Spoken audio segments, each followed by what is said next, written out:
And that's how, basically that's how I contracted it, is from my lover that had passed. I have cerebral palsy, I have HIV, and I'm gay. One of the things that I have a hard time dealing with, being around some of my family, like for Thanksgiving, for like holidays, and we had a family gathering where we ate dinner, and she made me eat out of a paper plate. I'm just afraid that people are going to judge me, and I've always had that problem. That's why I basically keep to myself. I'm a certified nursing assistant. I take care of mentally ill patients, people that's suffering from alcohol and drug use, and I just can't see myself doing anything else. I'm also a very spiritual person. I'm involved with my church. Each time I walk into my church each Sunday, I feel like a relief, like everything is lifted up off me. I feel like a brand new person. If I go out to like a bar setting or whatever, I would stay in one spot, and this is no joke. I would stay in one spot just so I didn't have to walk anywhere. Guys would come up to me and talk to me, would exchange numbers, but the moment I would walk away to either go get me another drink or go to the restroom, they were like, wait a minute, what's wrong with you, That was not my intent to hurt him by far.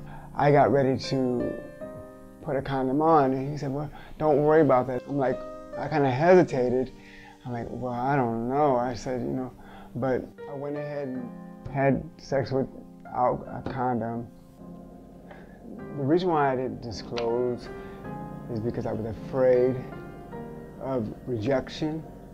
I was afraid of being talked about, and I was afraid of losing a friend. But he found out by going through some of my paperwork, which was in my vehicle, and he was upset. So he turned me into the police, and even though there was no HIV transmission, I'm facing up to 25 years.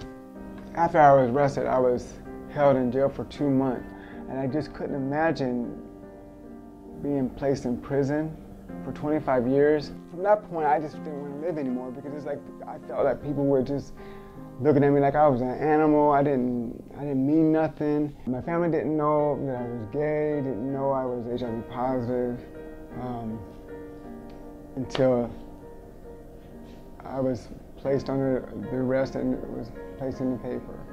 People were like pointing fingers. They was talking about me inside the jail cell. Like, people wouldn't let me sit by them. They wouldn't go into the same shower that I would go in. They would make me spray down the shower when I was in jail. It was just terrible.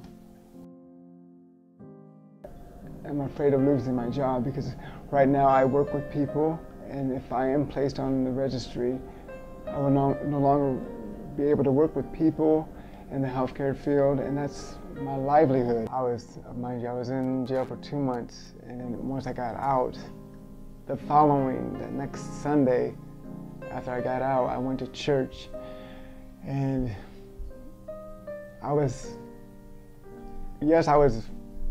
kind of scared and nervous, because I was wondering what they would say to me, or how they would react. Came up to me, gave me a hug, and told me that everything's gonna be all right. Don't blame yourself, because we all make mistakes.